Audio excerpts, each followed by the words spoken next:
Great. Good morning and welcome. My name is Nick Smith. I'm an assistant professor of architecture and urban studies at Barnard College and a faculty affiliate here at the Weatherhead East Asian Institute.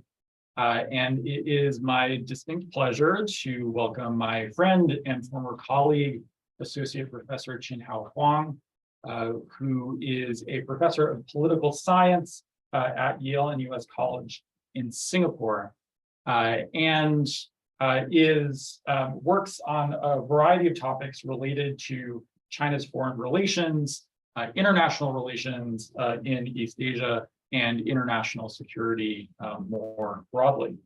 Professor Huang has not one, not two, but three books published in the last year, including Identity in the Shadow of a Giant, How the Rise of China is Changing Taiwan, published with Bristol in 2021, State Formation Through Emulation, the East Asian Model, published with Cambridge in 2022, and Power and Restraint in China's Rise, recently published with Columbia University Press, which is what we will be hearing about today. Please join me in welcoming Chin-Hao Huang, to share with us some of his recent work on China's rise. Thank you. Great. Thanks so much. Thanks. Thank you, Nick, for that very generous and warm introduction. I'm very grateful to everyone here at the Weatherhead East Asian Institute, to Julie, Susie, the faculty involved, and really to Nick for taking time out of your busy schedule to host and moderate this session. And thanks to everybody in the audience and joining us live from around the world to tune in to this session. What I'll do today is I'll start off with the slides, which I shall attempt to share screen.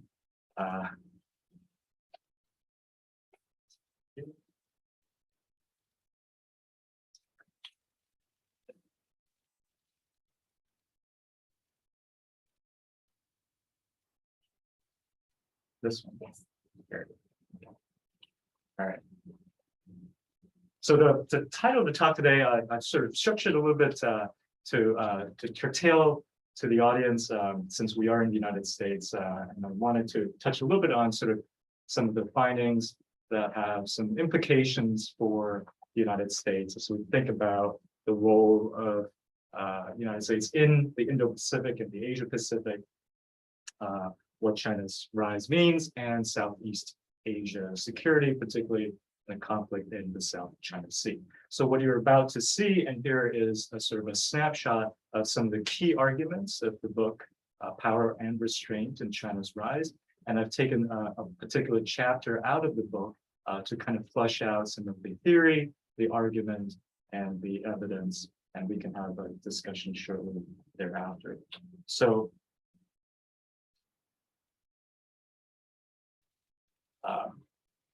the question and the argument is pretty straightforward. So the subset of the question that I'm looking at, in particular for today's talk, sort of asks this question about the extent to which U.S. Deep engagement, to what extent does U.S. deep engagement deter and restrain China's behavior in the South China Sea? We'll talk a little bit more about what deep engagement means. Essentially, it's a security strategy and foreign policy of the United States.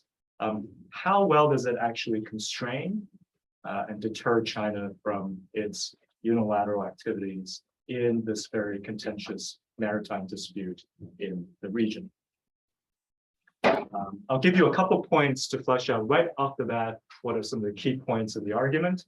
The first is that the U.S. military power projection, a key part of U.S. deep engagement, is actually neither necessary nor sufficient for deterring China's aggression, particularly in the South China Sea.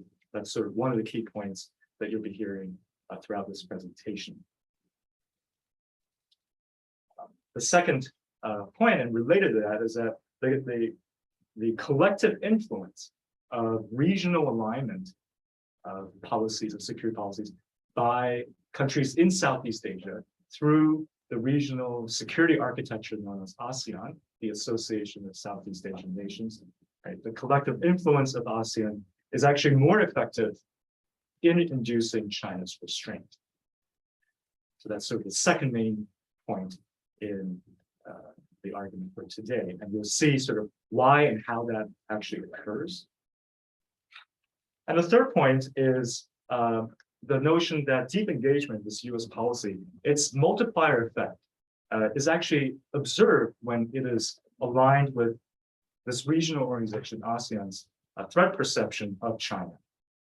So there's considerable evidence to suggest that there are more effective mechanisms in place at work in the region to ensuring that China exercises some degree of restraint in the maritime conflict. It's not to say that deep engagement, this US policy, is not useful at all, right? And neither are we saying that the United States has no role to play in the stability and security of East Asia or Southeast Asia, right? There's a particular time and point when US strategy is more effective, and that's when it is aligned with the threat perception of the region of what China is doing. So those are sort of some of the three sort of overarching points that you will hear throughout the presentation today. So we start with the discussion on deep engagement. What is deep engagement? What is this US longstanding policy, a security policy toward East Asia, towards Southeast Asia? And here we can say a couple of things about it. It's reflective of the kind of power politics in international affairs, right? The notion that the strong do what they can, the weak suffer what they must. Why? In the international relations theory and literature, the distribution of material capabilities, your military power, your economic power, for example, in an environment where there's no central arbiter of deciding who's right and who's wrong. So the distribution of material capabilities in an anarchic society in international relations encourages states to always try to find ways to defend themselves, right, to want more for themselves so as to ensure survival and security. So it pays to be the biggest actor, the biggest state in international relations.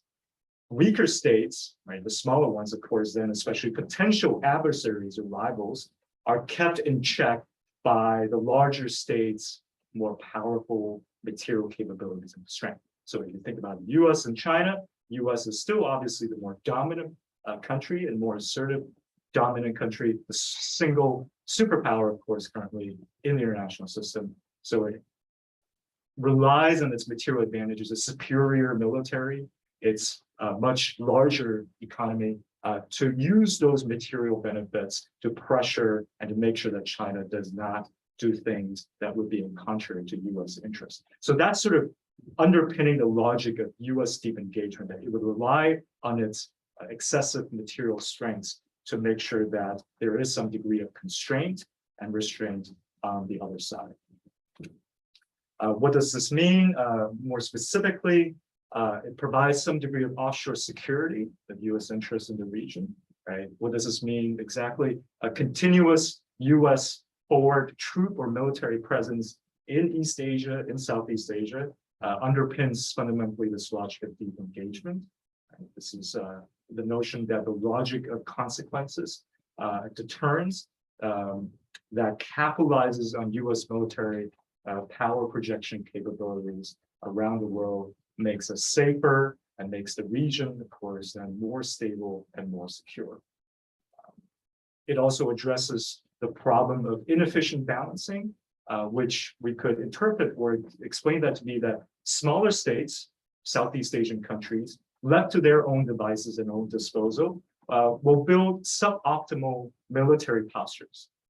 They're highly inefficient, all of which could end up leading to greater trouble and instability over time, because it could suck the United States or entangle the United States into a conflict when regional rivalries are not kept in check. So this relies on the United States to actually exert its military force to provide a much more efficient way of balancing against a potential rival, is also part of this logic of deep engagement. And essentially, you can think of it as sort of taking out an insurance.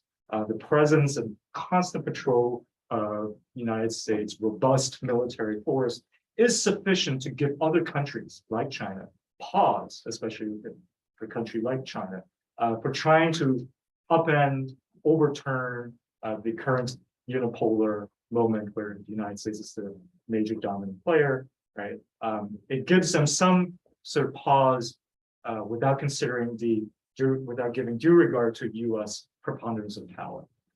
So for all these reasons, the logic of deep engagement has underpinned U.S. foreign and security policy in large parts of the world, around the globe, and particularly so in East Asia.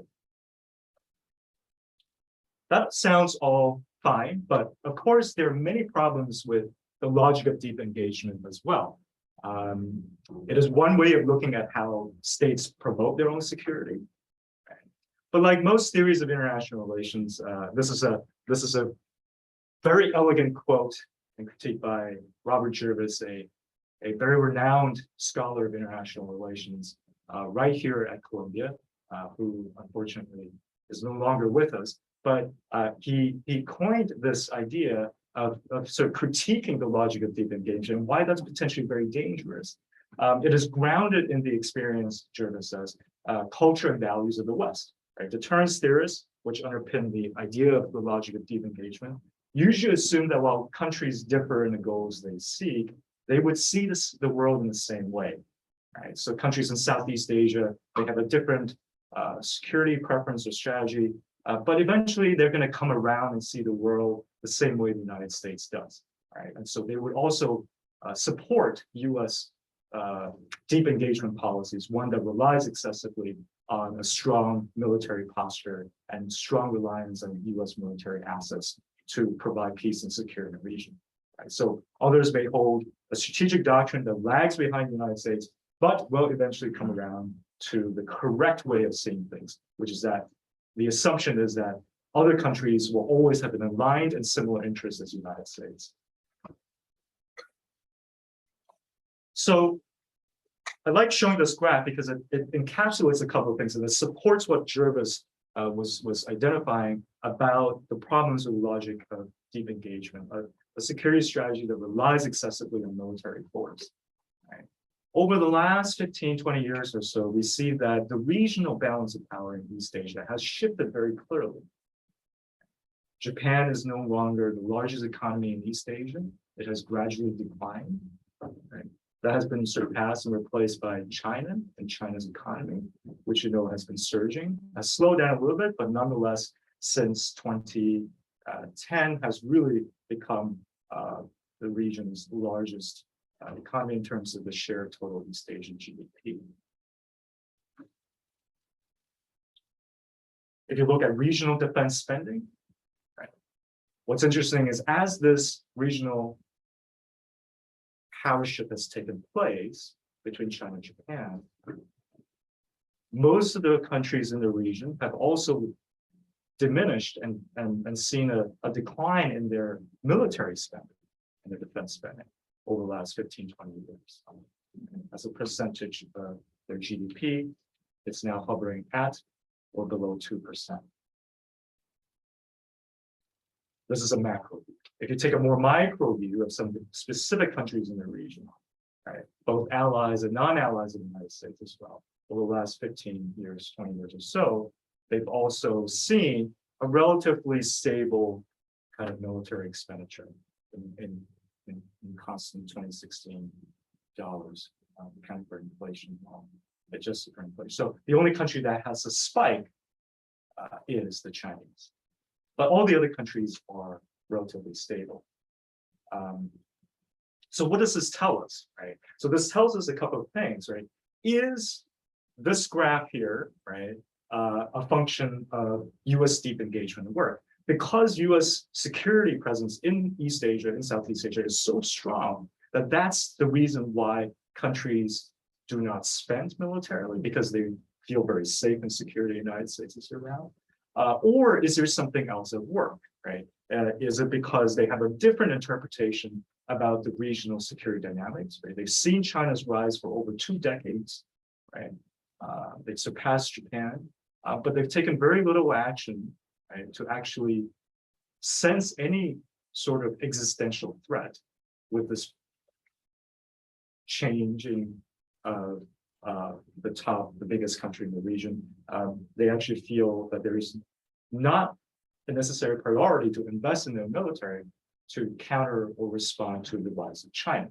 Right? And this is a trend that has been going on for 2 decades. So what explains this gap in this puzzle in the way that regional security dynamics has evolved over the last several decades?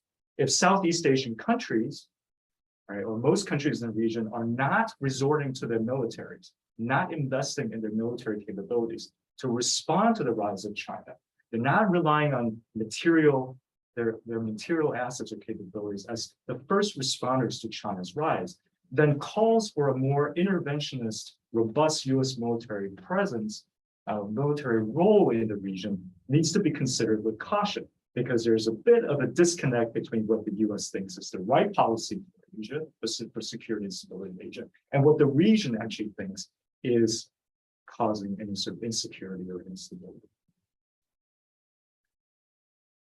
So what else could be explaining why countries in the region are responding the way they're doing, not through military means, right? How are they actually interacting with China, this giant in the region? Is there anything other than military means in which they're engaging with China to ensure that China does not use its military force, right? That they would actually exert and practice some degree of restraint when it comes to their conduct in foreign policy. And here the argument is put forward that perhaps there is something about the collective influence, collective regional influence of a regional grouping like the Association of Southeast Asian Nations, or ASEAN. This is the region's only security architecture in place. It includes 10 member states of Southeast Asia.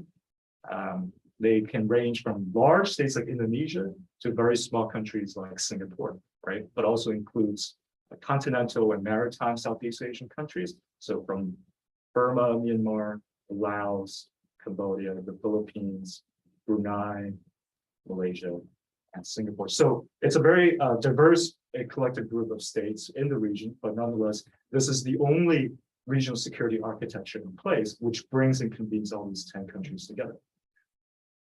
So there is something to be said about, if we think about how are these countries dealing and engaging with China? What external exogenous factor might induce restraint in China's behavior, not the military part of things, right?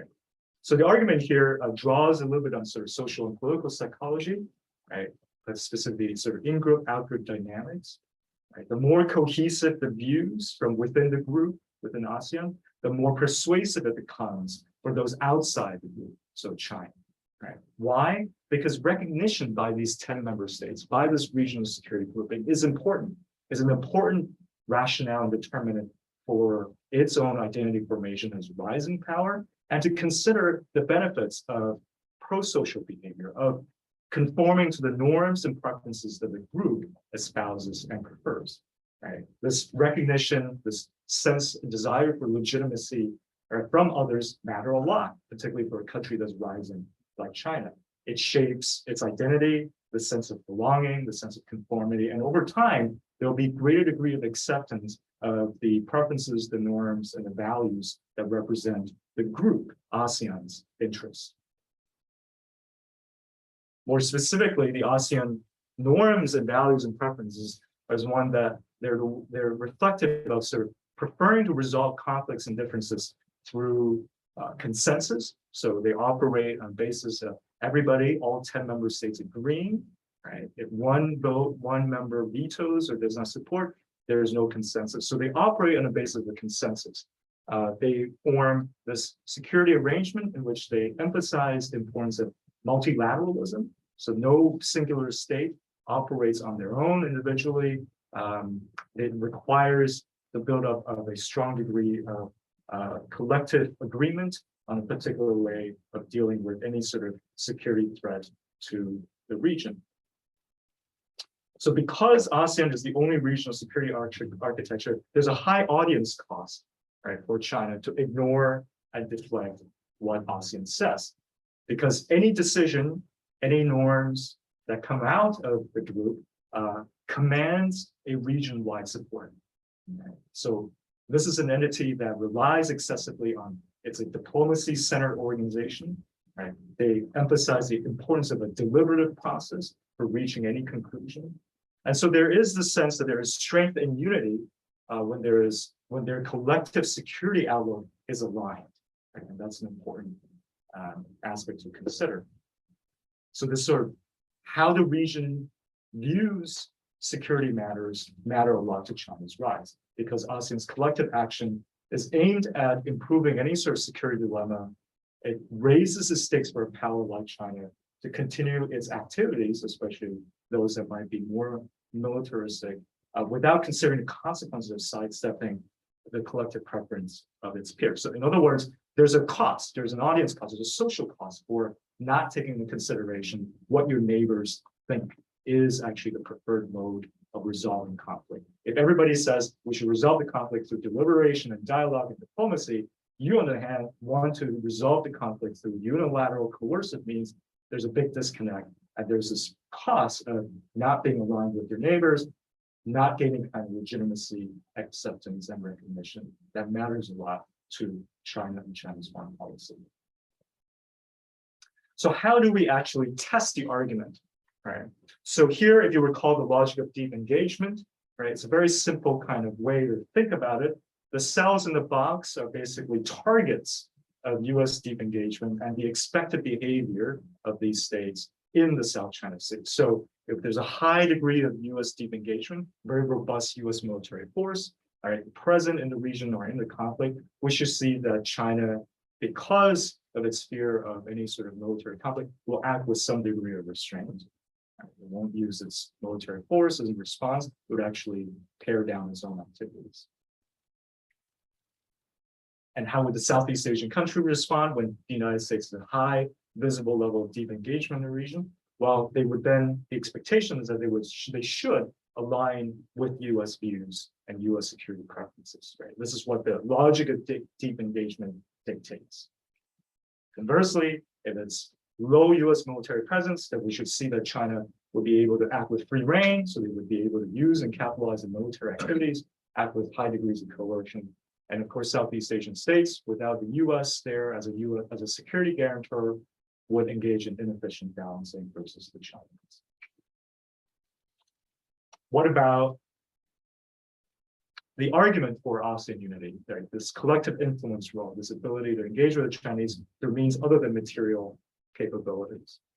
If we see that ASEAN unity on threat perceptions, right, is very high, there's a very collective consensus, strong consensus that what the Chinese are doing in the South China Sea, for instance, is very disruptive of regional security. All 10 member states are in collective agreement, right? There's this high sense of urgency, right? Then we should see that Chinese activity should then pare down, act with some degree of restraint because, again, of the social costs and audience costs associated with being disconnected from what your peers are saying. Again, this argument about legitimacy, validation, and acceptance from your peers.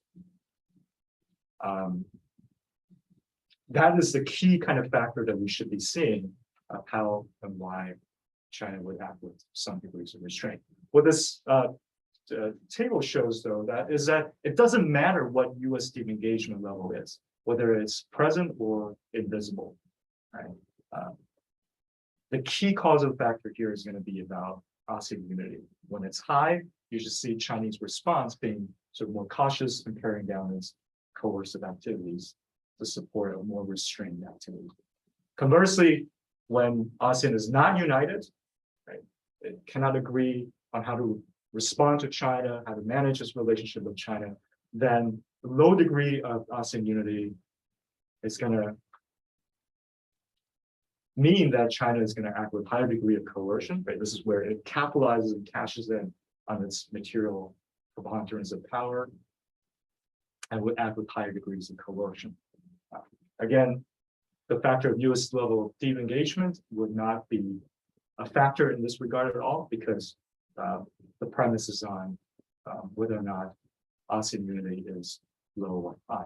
So when we think of the argument this way, we can actually test it out, right? We can look at a couple of cases in the South China Sea conflict to see how these two logics map out and see where there might be some degree of salience of which one is actually doing the legwork in inducing restraint in China's rise. We can think about it two case studies. So in the interest of time, we'll just go through two. It's an experimental logic that sort of mirror images what a natural experiment would do. We do a control comparison.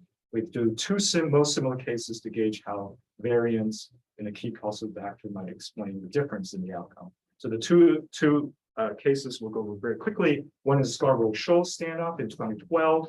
This is a most likely case for U.S. deep engagement to work, right? One in which there's a high degree of U.S. military presence. We should expect, as according to the logic of deep engagement, that China would act with some degree of restraint. And then the other case is the oil rig incident in the Parasol Islands. This is in 2014. And this is a difficult case for ASEAN unity, right? It's the least likely case for ASEAN unity to work, and we'll see if it actually pans out. So here's the Scarborough Shoal. It's a map.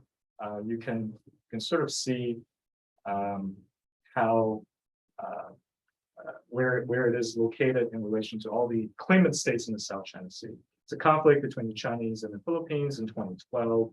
Effectively, it was a Philippine-occupied shoal, and then within a matter of months after the conflict erupted in April, the Chinese effectively took over the Scarborough Shoal from the Philippines. There's a U.S.-Philippine Mutual Defense Treaty that's there between the United States and the Philippines. It was invoked at the very early onset of the standoff. A joint exercise was quickly arranged to demonstrate U.S. resolve and military engagement in the conflict to kind of push back on Chinese aggression and incursion into the Scarborough Shoal, right?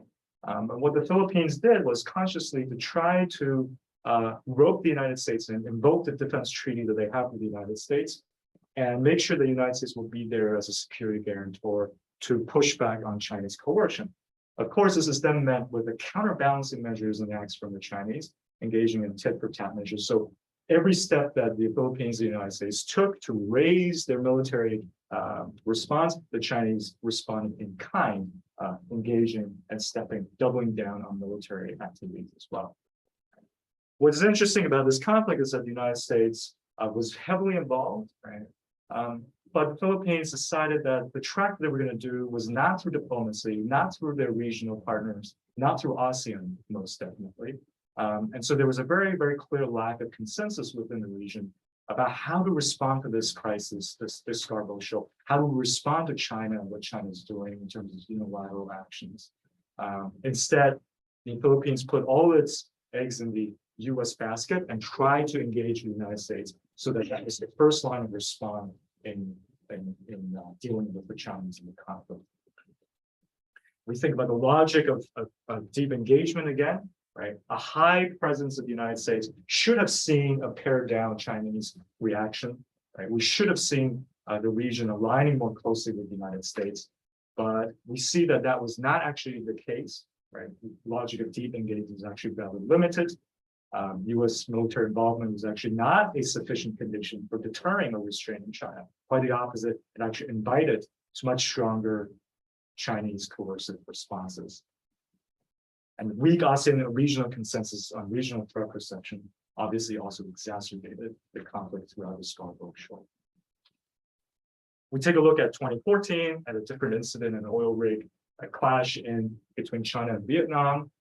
This is the famous sort of 9-dash line that China has often put out there as its foreign policy stance on the South China Sea. So everything in that sort of 9-dash line belongs to China. Those are Chinese claims, but obviously, the Parasol, the Scarborough, and the Spratlys that you see there are hotly contested and have competing claims from other claimant states in Southeast Asia. The one we're looking at here is the Parasol Islands.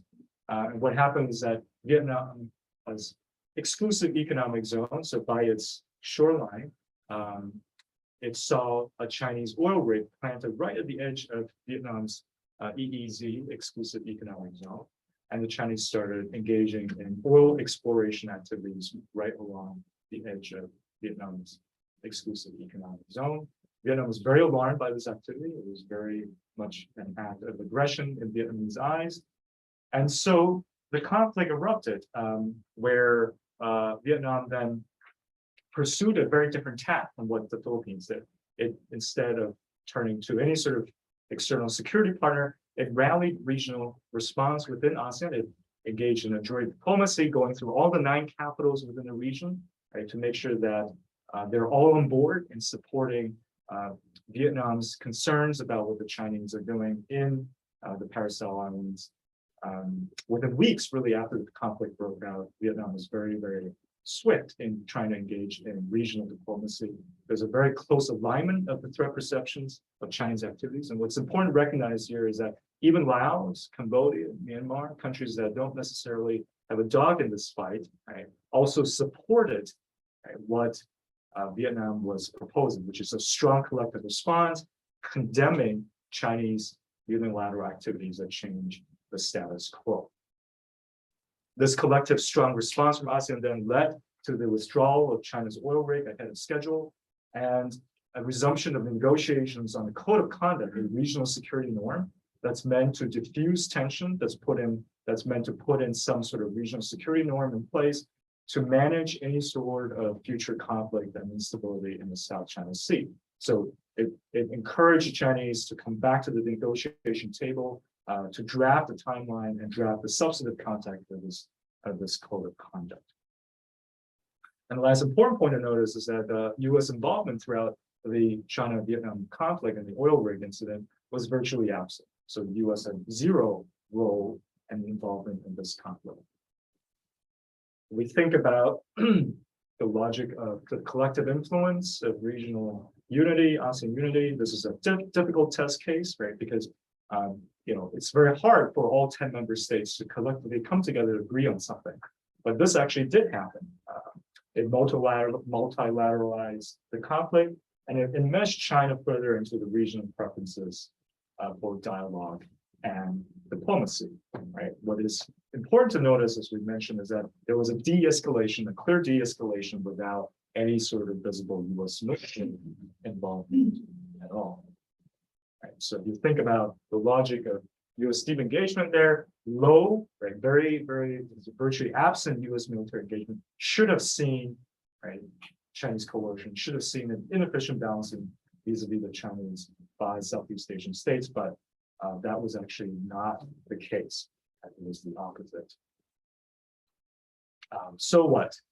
What can we glean or what can we deduce from the analysis? One thing that can be said is that a large, powerful state's legitimation strategy, like China, right, to increase influence, cannot simply rely on the sheer use of force, right? You cannot fight your way to gain recognition and validation and legitimacy, right? It's like the one-hand clap. You can't do that. You require other people to voluntarily acknowledge that you are the regional leader. You're the number one, right? So it's important to consider why China might exercise restraint. Right? Part of the reason and rationale could be that this yearning for, this desire for legitimacy and acceptance is a powerful motivation. This then leads us to the subsequent point that the agency of small states, they matter a lot in international relations. We often only think about big powers. We don't think enough about the role of small states in international affairs. And they actually do play a critical role, particularly in Southeast Asia, because they can incentivize strong state restraint, right? Because they're the ones that are conferring this legitimacy onto the large state, right? So they're important to, they do play a role in this kind of analysis and in the role of international affairs.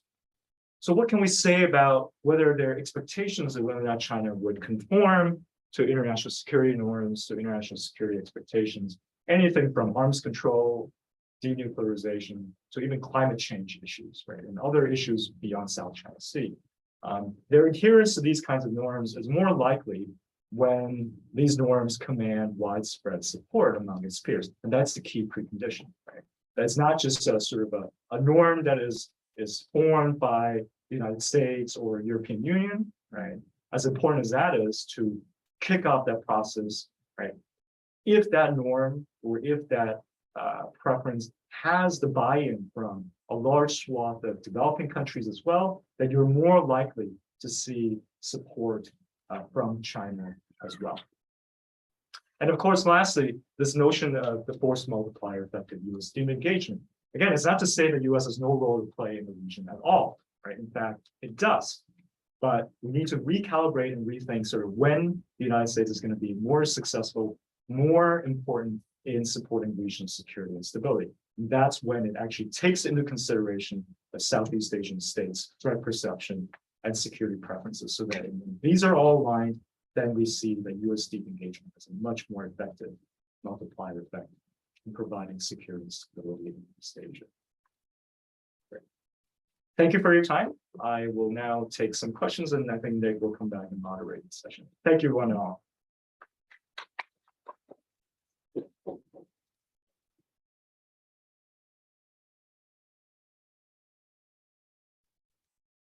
Perhaps we can shift the camera again. You and sitting. Let's look at that one. Yeah.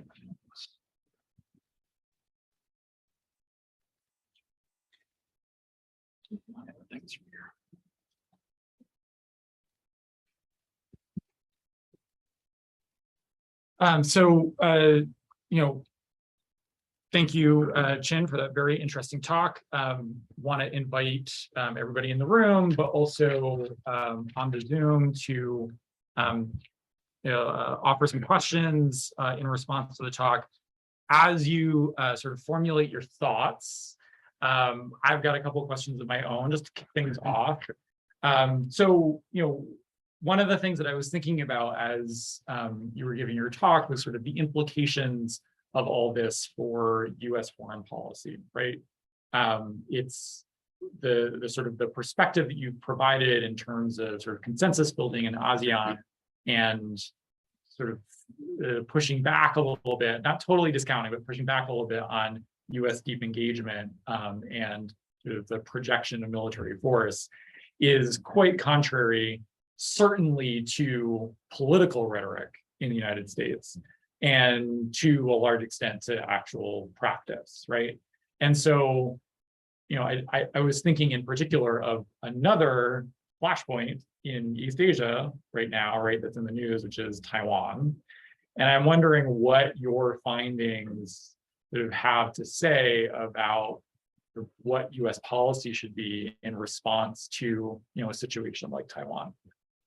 But should I go ahead and? Yeah, this is great. I mean, thanks, Nick. I think so. One thing that we probably would want to think more carefully is a sort of potential recalibration of U.S. security strategy in the longer term in the region. The United States, there's no questions whatsoever that the United States is the largest and most dominant superpower in the current unipolar system. Now, that means that its security preferences and priorities and strategies are going to be reflective of trying to maintain U.S. primacy in the region. Right? But Singapore, for instance, is not trying to become the world's largest, most powerful, dominant country in the region or in the world, right? Countries in Southeast Asia have a very different set of priorities. It's about trying to ensure security and survival, and they have economic interests and economic ties that are very important for the region's vitality and stability. And by living in close proximity to a giant like China, it needs to deal with the Chinese, right? That's why the graph that we showed and discussed earlier shows that, China's rise as a political phenomenon is not an overnight kind of development. It's been happening for over 2 decades, and the region has more or less been successful in managing its expectations in dealing with China and China's rise, right? It's been seeing this coming for 2 decades. So it does have a way of dealing with the Chinese. It's not going to pursue a strategy that's reflective of a large unipolar power like the United States. This is to say that what's good for the United States is not necessarily good for small countries in the region, right? So we need to have that kind of understanding and expectation that these U.S. security interests are not always going to be aligned necessarily with the region, and that's okay. So as you think about U.S. security strategy in the Indo-Pacific, and this is not something that just happened with the Biden administration, but it really started in the Obama administration. As the United States thinks about pivoting back to Asia and how to try to reassert its role in the region. Again, not everything needs to be dealt with through military or security means, as important as that is, right? The region has a strong desire to engage in economic statecraft as well, and that's important for Southeast Asian countries. When the United States pulls out of the Trans-Pacific Partnership, the TPP, a multilateral trade deal, it was a big blow to U.S. standing and reputation and leadership in the region, because the region cares a lot about trade and economic relations with the United States and ensuring there's a free and open market access for everyone. So, if the United States is thinking about regaining its footing in the region, it starts with this understanding of a more comprehensive approach to regional security, to understanding first and foremost what the preferences, the priorities of the region are, right? You don't want to force Southeast Asian countries into a corner where they have to choose sides between China or the United States. That makes for a very uncomfortable conversation for most diplomats, for most policymakers in Southeast Asia, because they want essentially to have their cake and eat it too. They want to maintain positive relations with the United States and with China at the same time. Your second question, related question on Taiwan, that's definitely another sort of regional flashpoint, and one that really became much more visible with Speaker of the House Nancy Pelosi's visit to Taiwan at the last minute, and more or less a surprise visit to Taiwan. Can I also add, our first question in the Zoom actually puts a finer point on this regarding President Biden's recent announcement that he would send troops to defend Taiwan if China invaded. Right. How do you believe this impacts China's attitude toward coercion and restraint? Is it, in short, is it doing more harm than good? Yeah. So we don't know if this is just sort of rhetoric and this is the president's gaffe, or whether there's a definitive change in U.S. policy toward Taiwan. Our understanding at the moment is that the State Department, the National Security Council, the White House has maintained a consistent line, which this doesn't signal any sort of clear departure from longstanding U.S. policy to Taiwan. But it does show some sort of thinking within the administration about how they're going to deal with Taiwan if there is a conflict between the two sides of the Taiwan Strait.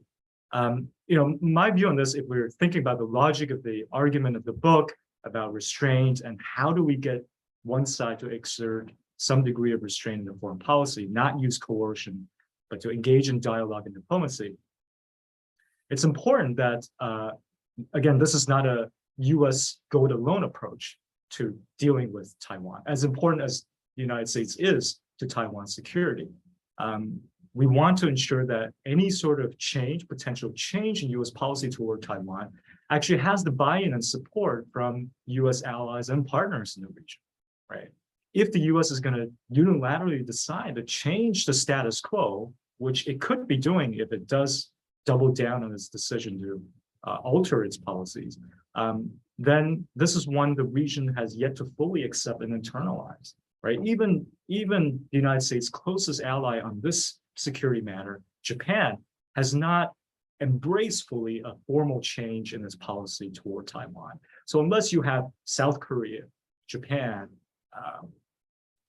Pelosi was on this democracy tour with Malaysia and Singapore in the stops too. If these countries all come out very positively and endorse U.S. decision to change the status quo and also collectively support U.S. decision that they would also send troops in to support Taiwan in case of any sort of visible conflict between Beijing and Taipei.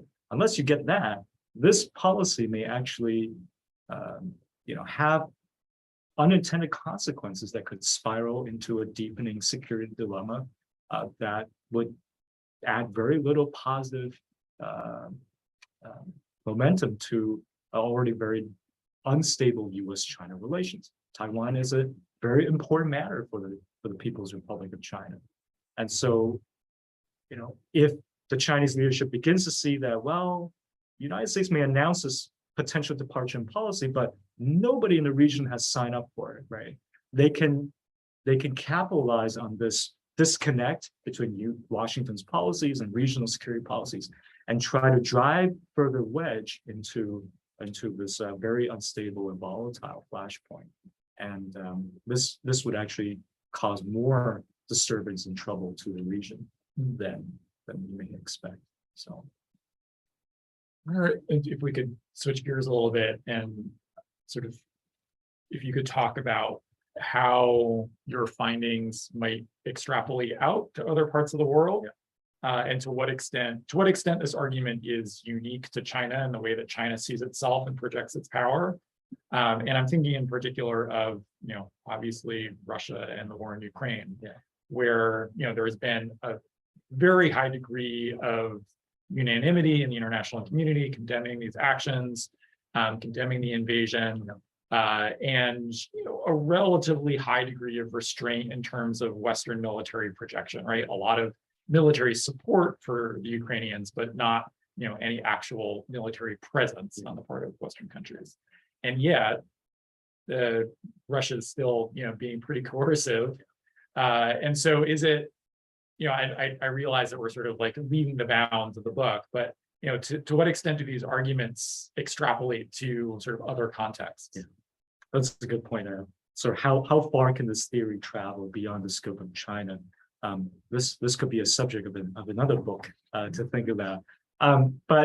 So that's a good point. So I've been thinking about this quite a bit too. All right, if the argument is that most countries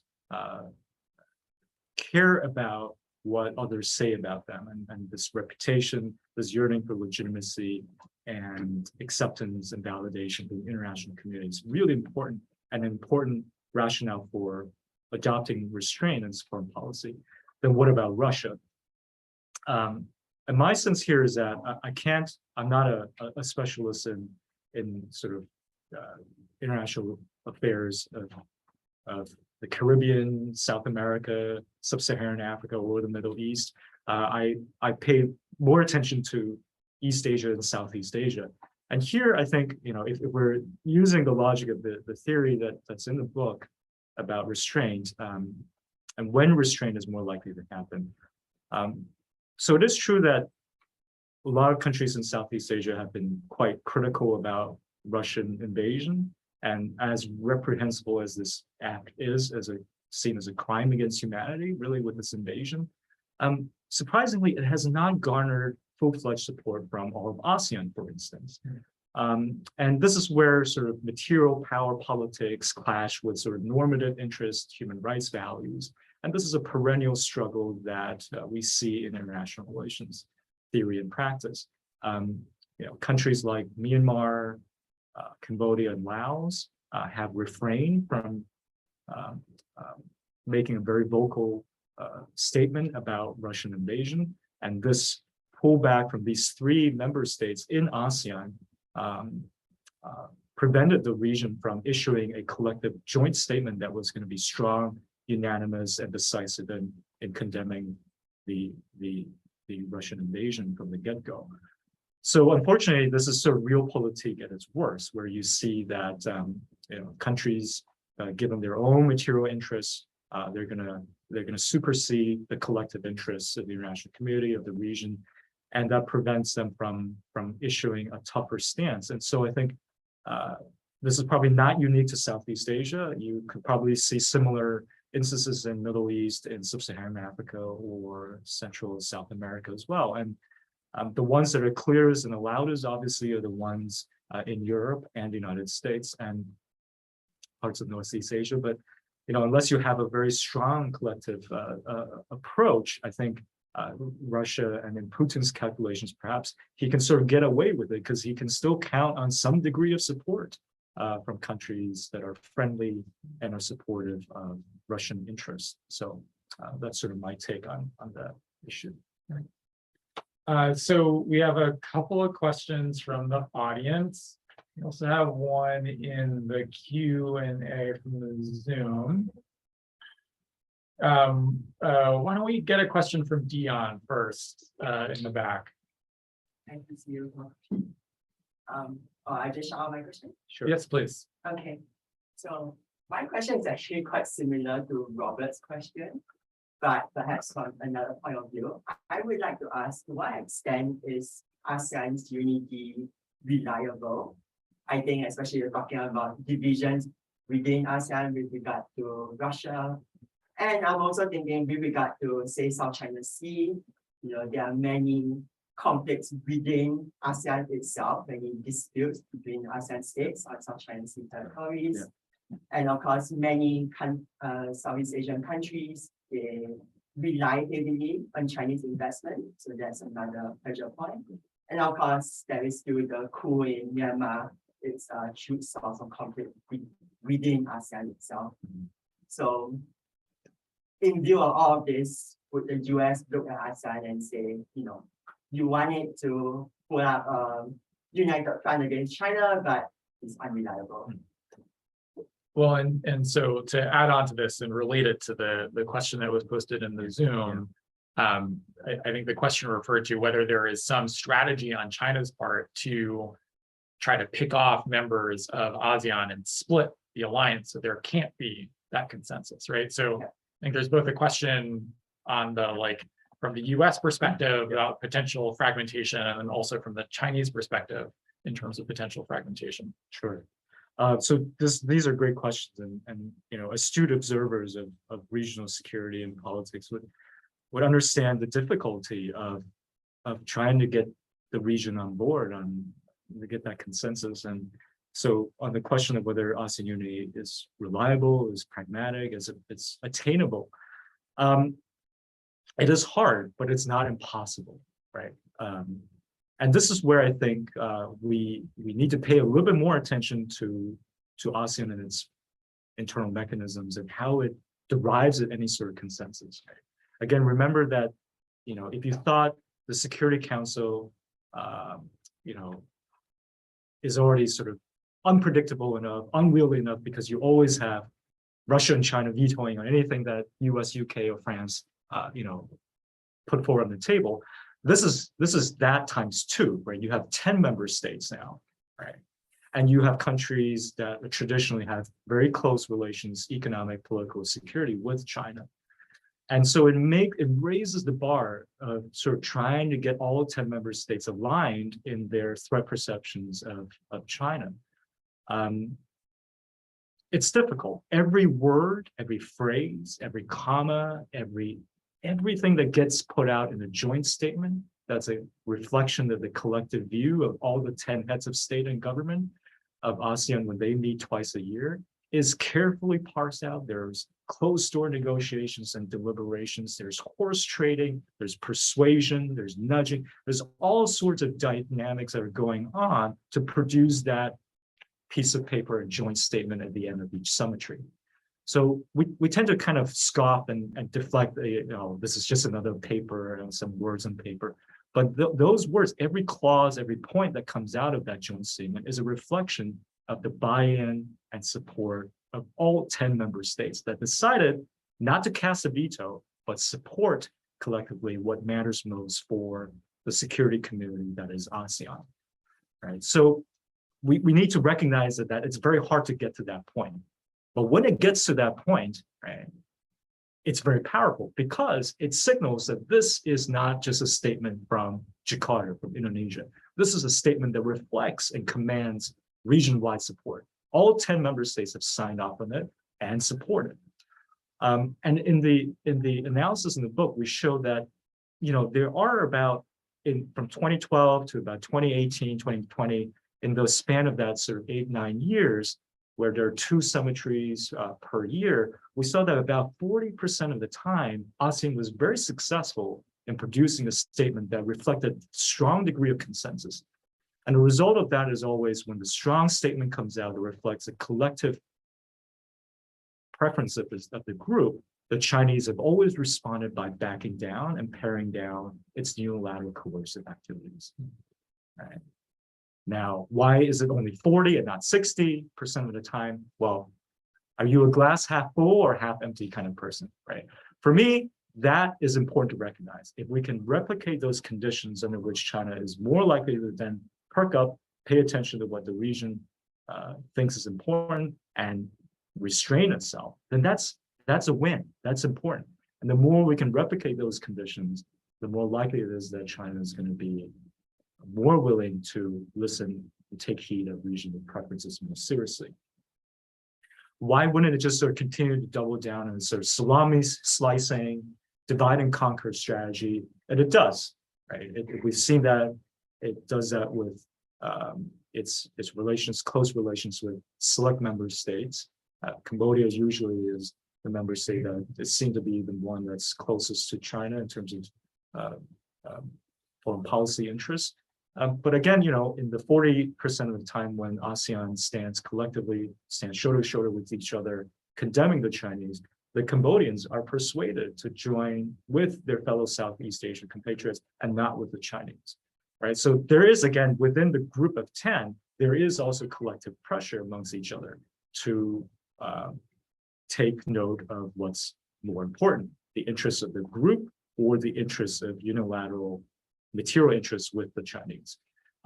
So when a certain threshold or line has been crossed that shows that regional security and stability is at stake, right? As we've seen with 2014, with the oil rig incident between Vietnam and China, that conflict, we saw that even countries like Cambodia and Laos were willing to reconsider its interests and align themselves more closely with Vietnam and with the region rather than side with China. Because they could have easily torpedoed the entire thing and just said, nope, we're not going to sign this piece of paper. You know, there's no collective unanimity, there's no consensus. And so the persuasion that happens within the group is also important to consider and understand. And that we shouldn't underplay that kind of willingness to support regional consensus when the stakes are raised, when regional security is at stake. Another question from the audience. Yeah. Yeah, so I have a question about the causal mechanism.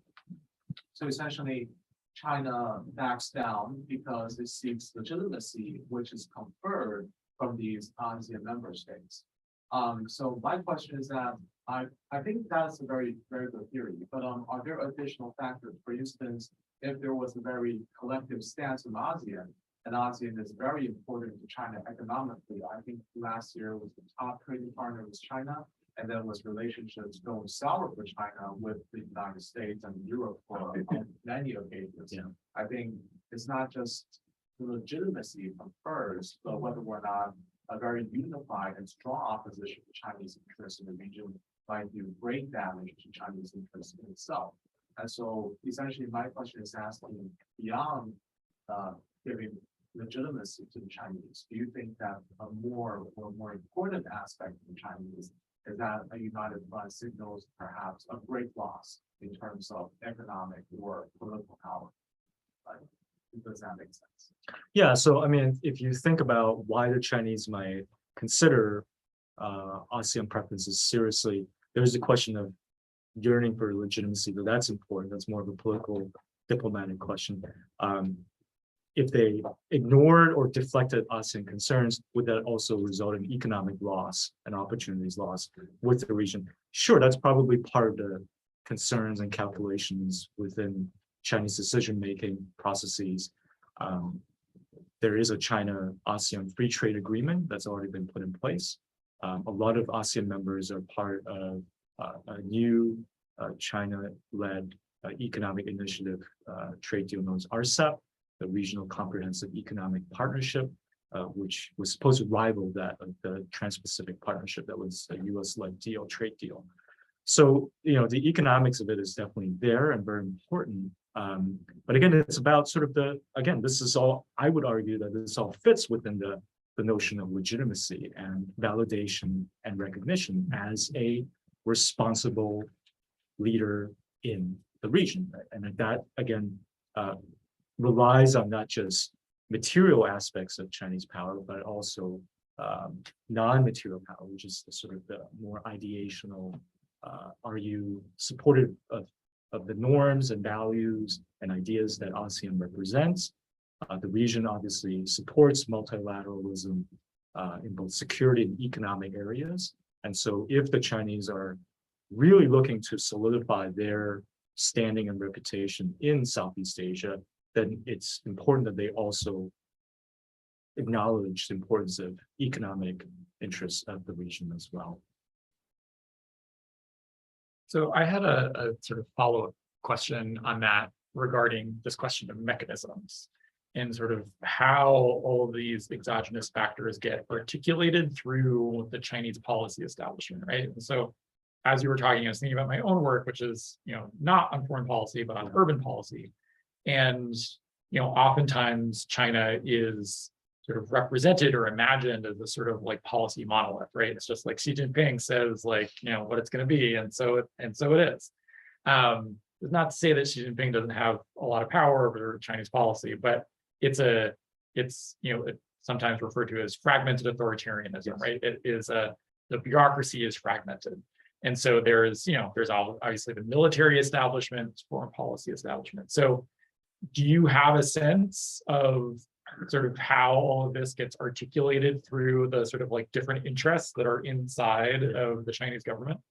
So the short answer to that is yes. The chapter 5 of the book Excellent. talks about some of the internal dynamics of it, and this is a good question. I really agree with you, Nick, that we often think of China as a monolithic entity, and Xi Jinping waves his hand, and then everything gets sorted out. But at the end of the day, as important as he is as the most influential leader for decades in Chinese politics, we have to remember and recognize that the Chinese decision-making process at the very top level is still a collective kind of decision-making process. There are 7 men, unfortunately, they're all men at this point, that decide collectively on matters of national security interests, and so, as influential as he is, he still needs to consider the different factions within the party, the different interests within the party. And on specific security issue areas or economic issue areas, there are leading small groups that are sort of advising him on the specifics and the details of policy implementation. And he is, of course, the chairs of all these various leading small groups, but he is not, personally involved. Right? He's not in the weed of all the details, and so he has to rely on advisors. And this is where external pressure, exogenous factors like consensus of the group of ASEAN is important, because if you have advisors that understand the importance of legitimacy to China's rise in this narrative, you want to ensure that your foreign policies is aligned with regional security interests as well. Obviously, these advisors are not going to always win the debate at the end of the day, because they're competing forces. There are very hawkish, very militant individuals and actors. They're powerful entities like the military, like the Central Military Commission or People's Liberation Army, that are involved in advising Xi Jinping as well. And so you're going to always get this conflictual kind of tumultuous decision-making process that we in the external world do not always see. And we have to appreciate and understand that the internal decision-making process is a lot messier than we think from the outside. From the outside, we think everything is seamless, it's organized, and it's a machine that can decide and spit out decisions very quickly and very easily. But the reality is probably is a lot more messy than we like to imagine. And so the more we can raise the cause externally about the reputation, the importance of validation, acceptance, and legitimacy, hopefully that would help those internally within China make the stronger case to the leadership that, undoing decades of goodwill, of building up strong ties with the region, right? All of that can go and diminish with a excessive reliance on the use of force on an issue that, quite frankly, is not that important to the Chinese at the end of the day. Half of all the shoals and the reefs in the South China Sea are submerged, and 90% of the time they're not even visible to the naked eye because of tides and all that. So, this is important, but it's not the most paramount important security issue area to the Chinese. And so, do you really want to go all out to fight over a bunch of rocks in the South China Sea? Because that would undo decades of building up of diplomatic goodwill that you've been doing with Southeast Asian partners. And so understanding not just the material costs, but the social costs of not paying attention to what your region neighbors think about you is actually quite important to acknowledge as well. Other questions from the audience? One question on, yeah, go ahead. Oh, actually, I just wanted to follow up on my question. So, essentially, I was trying to ask, I know that there's an ideological, like theoretical split within the hierarchy. Like, is realism a better paradigm? Is liberalism a better paradigm? And so my question is kind of a bit more related to that. So I know that you talked about how important it is that when China looks at how multilateral ASEAN is, and how powerful their combined opposition can be, and China, because it wants legitimacy and it wants to be that great power, which is considered legitimate, it has to respect that. I understand that a lot, but when we look around the world, there have also been cases when China clearly doesn't care about legitimacy and has put forward, for instance, other policies such as when we look at Sudan relations, where clearly there's a relatively strong international response, but China doesn't care.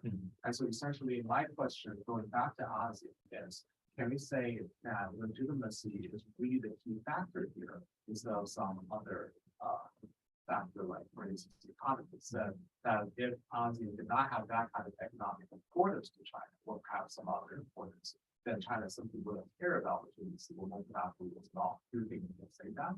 Or do you think it's generally that China takes legitimacy as a very major factor, or even a bigger factor?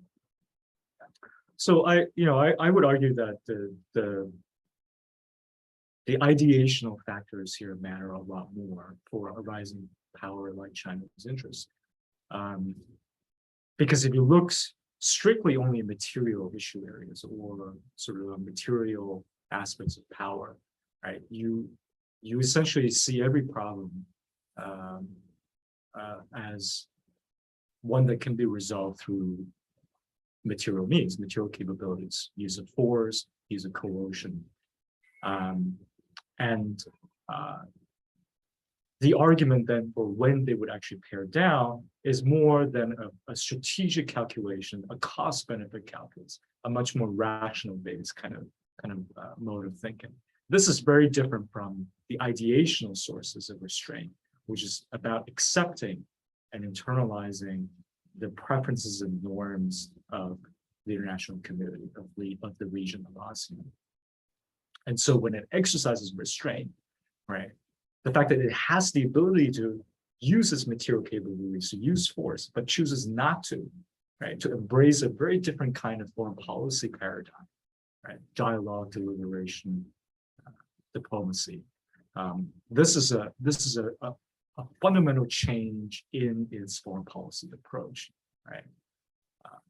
Now you could say whether or not this kind of change is sticky enough, right? Why is it that we see China exercise restraint here, and then it sort of regresses, right, into more material logic, one that relies on coercion, and then sometimes it goes back again to restraint and coercion again. And that's the whole point of the book, that it's power and restraint. If we want to understand the full spectrum of how a state carries out foreign policy, about foreign policy statecraft, it's not restraint 100% of the time. It's never going to be coercion 100% of the time either. Right? And so we want to allow for that flexibility, and we want to be able to explain the opposite ends of the spectrum, and to identify when they're more likely to accept restraint and when they're less likely to accept restraint. So I think if you adopt a more ideation-based kind of logic, you allow for that flexibility to understand why it practices restraint and when it actually would practice coercion. And coercion is a function reflection of the lack of regional consensus, right? And so that allows for the more hawkish narratives to prevail in Chinese foreign policy approaches. I wonder if we could turn back to the conversation we were having earlier about sort of the potential for fragmentation within ASEAN, right? Where the sort of operational principle of consensus is both a source of strength, but also potentially a problem, right? And I was wondering if you had thoughts about the ASEAN response to the coup in Myanmar, which obviously sort of prevents any possibility for consensus within ASEAN, right? And yet the other 9 states are unified in their opposition to the military coup. And so, and Myanmar the junta has not changed its behavior in response. Does this, and again, realizing that sort of your argument is really primarily oriented towards the sort of the big power logic of China, but do you have a perspective on sort of how ASEAN is engaging with that sort of internal conflict? So this is no joke, but this is actually the next book project that I've been thinking about. Rather than looking at externally, right? I wanted to shift the focus a little bit more on internal regional security mechanisms within ASEAN itself, and so the sort of tentative working idea here is about looking at the politics of crisis and intervention in Southeast Asia over the last 2 decades. So we can look at a variety of conflicts that have been inflicted in this part of the world internally, right? So within ASEAN itself, and it can range from humanitarian crises to political crises. And so Myanmar is really a difficult case to deal with. What I would say on the Myanmar case is that I was struck with the speed and the language in which the region was able to come up with their sort of 5-point response following the coup last year. It was sort of within a matter of weeks, the other 9 heads of government and state collectively convened an emergency session at ASEAN headquarters to respond to the junta taking over and expelling Aung San Suu Kyi's democratically elected government. And the 5-point plan was meant to kind of raise the stakes and the pressure on the junta to signal very clearly that they don't want any sort of spillover effect of this crisis to other parts of the region, and that this is damaging the kind of a reputation of ASEAN as a security community. The plan lays out, amongst many things, sort of a cessation of hostilities, return to dialogue of all interested parties within the country. So return to dialogue and sort of diplomacy.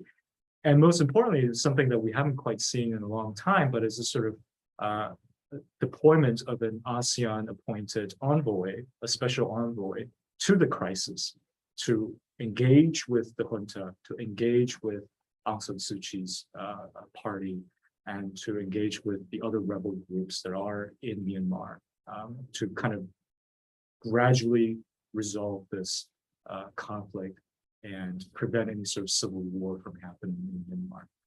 So the speed at which they come together to put forward a statement that is pretty strong, pretty precise about what needs to be done in order for progress to be made is quite important to acknowledge for ASEAN. In fact, this is the piece of document that everybody now refers to. The United States, in their engagement, in their policies, have always been referring to returning to what ASEAN has proposed and to make sure that there's an immediate implementation of the 5-point plan.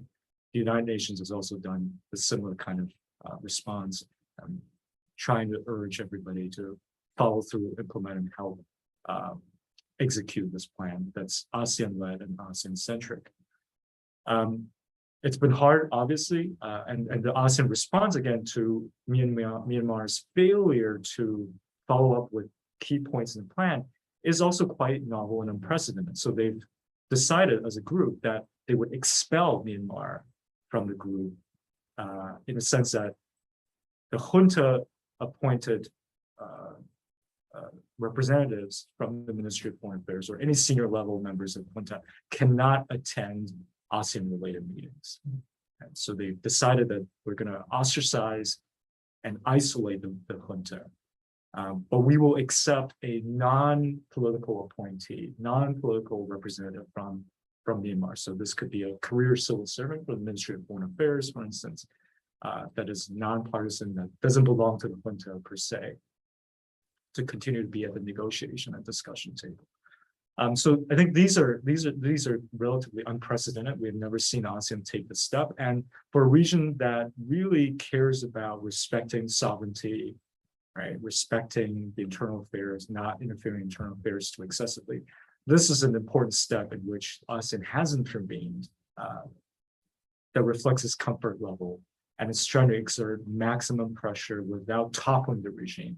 You know, the trick here is, how do you maintain a line of communication with the junta at the same time as trying to reach out to the different forces in the country, and make sure that you isolate, you pressure the regime, but you also don't want to disconnect the regime entirely, because as much as they're the problem, they're also part of the solution. And I think that's what ASEAN is sort of struggling and dealing with. So it's not consensus of all 10, it's consensus of all 9, which is impressive to date. And I think Cambodia is currently the rotating chair of ASEAN. They've engaged in reaching out to the regime. They've taken a different tact and approach and trying to kind of reach out more directly to the regime. That's evoked some sort of pushback from other ASEAN members, saying that this is actually not the collective response that we want to convey. We don't want to legitimize the junta.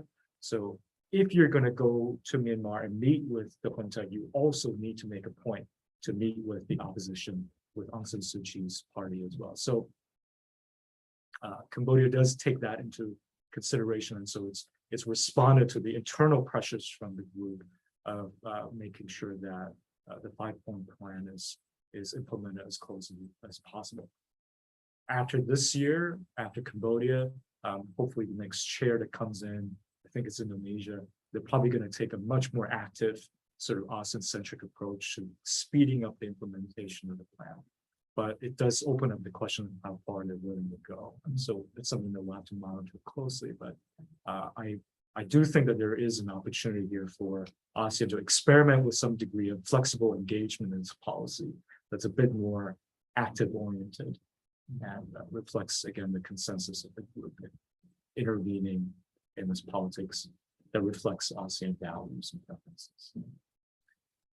That's probably a good note to end on. Keep a lookout for Professor Huang's next book on ASEAN's internal politics, which, you know, based on your recent productivity, I think we should be expecting sometime mid next year. And in the meantime, go out and buy yourself a copy of Power and Restraint in China's Rise. And join me in thanking Professor Huang for a really sort of fascinating and provocative talk. Thank you. Thanks, Nick, and thanks to the Weatherheaders. Thank you.